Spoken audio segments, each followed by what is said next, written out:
आज हम class 10th के स्टूडेंट से बात करने वाले हैं जो भी JEE 2027 की प्रिपरेशन स्टार्ट करेंगे कुछ महीनों में, राइट। तो यहाँ पे सबसे पहली चीज़ आपको नोट करनी होगी कि अब हम क्लास 10th में नहीं रहे, अब हम 11th से कुछ महीने ही दूर हैं, राइट। इतना टाइम बीत चुका है। सो आप 11th के भी अब मिडल की तरफ अप्रोच कर रहे हैं, in a way you are cross the middle, right. So अब मेरी तरफ से एक ही सजेशन ये रहेगा कि कोशिश करो कि 11th में जाने से पहले एटलीस्ट हाफ ऑफ 11th आपकी फिनिश हो जाए, ठीक है। स्पेशली जो फर्स्ट हाफ है, क्योंकि सबसे बड़ी दिक्कत बच्चों को 11th में दो ही आती है। पहली ये कि 10th टू 11th में इतना ज़्यादा लोड का इंक्रीमेंट होता है, उससे वो कीप अप नहीं कर पाती, मतलब उनमें इतनी पढ़ने की स्टेमिना ही नहीं है। और दूसरा, उनको स्टार्टिंग के चैप्टर समझ में ही नहीं आते। तो ये दोनों प्रॉब्लम्स की वजह से क्या होता है कि एक तो स्टार्टिंग के चैप्टर समझ में नहीं आए। अब स्टार्टिंग के चैप्टर्स बहुत फंडामेंटल होते हैं, fundamentals of maths, mole concept, IUPAC nomenclature वगैरह।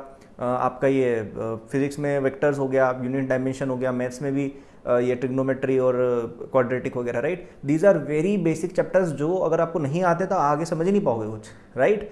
तो बच्चे दिक्कत क्या होती है कि पहली बात ये समझ नहीं पाते, तो आगे का सब खत्म हो जाता है।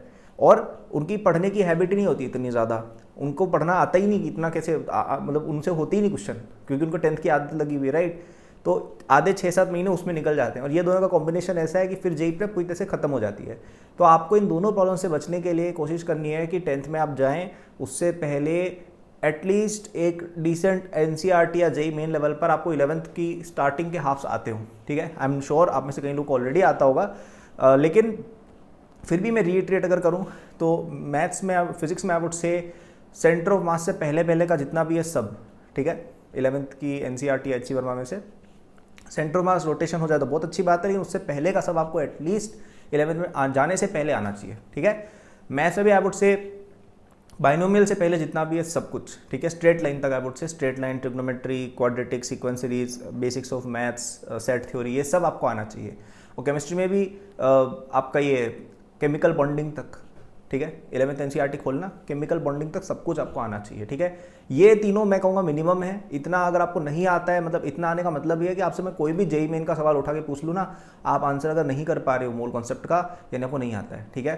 तो क्या आपको इतना आता है? आता है तो बहुत अच्छी बात है, आगे का पढ़ने लग जाओ। और अगर नहीं आता है अभी जाके पढ़ो, क्योंकि देखिए जब आपका 2025 सेट हो जाएगा ना, यार एक तो समय कितना जल्दी बीत रहा है। मैं 2014 में, मैं आपकी 2015 में, मुझे याद है मैं 10th में था, अब 2025 आने वाला है, राइट। तो 2025 देखो कब आ गया आपको खुद पता नहीं, आपको खुद लग रहा होगा ना यार थोड़े दिन पहले तो 2020, 21, 22 थे, राइट। 2025 आने वाला है। 2025 जैसे ही सेट इन हो जाएगा, आप अपने बोर्ड्स के मूड में चले जाओगे और फरवरी से तो आप कुछ पढ़ ही नहीं पाओगे JEE का। फरवरी मार्च पूरा बोर्ड्स में चला जाएगा आपका। तो जो टाइम है वो अभी से लेकर जनवरी तक ही आप कह सकते हो है। इसमें जितना हो गया उतना हो गया, उसके बाद आप एक नॉर्मल JEE एस्पिरेंट बन जाओगे। स्पेशल JEE एस्पिरेंट बनने का मौका अभी है आपके पास, बाद में चला जाएगा वो मौका, क्योंकि अब तो सब पढ़ रहे हैं JEE के लिए, अब तो सब पढ़ रहे हैं, आप क्या अलग कर रहे हो। अभी पढ़ लोगे तो एक अलग चीज़ हो जाएगी, फिर आप 6 महीने 7 महीने उन बच्चों से आगे निकल जाओगे, फिर आप अपनी स्पीड पर चल सकते हो बाद में, ठीक है। तो पढ़ो अच्छे से। और हेल्प चाहिए, मेरा JEE 2027 कोर्स केवल 3000 रुपीज़ में अवेलेबल है till 12th September using the first link in description, ठीक है। तो फर्स्ट लिंक डिस्क्रिप्शन पे जाओ। 12 सितंबर तक मुझसे पढ़ रहे होगे, रैंक 1 से पढ़ रहे होगे, और मेरा खुद का करिकुलम बनाया हुआ है, उसके अकॉर्डिंग उसमें पढ़ाया गया है। कई टॉपिक्स मैंने खुद कवर किए हैं और करिकुलम वगैरह सब मैंने खुद बनाया, क्वेश्चन वगैरह सब मैंने खुद बनाए, ठीक है।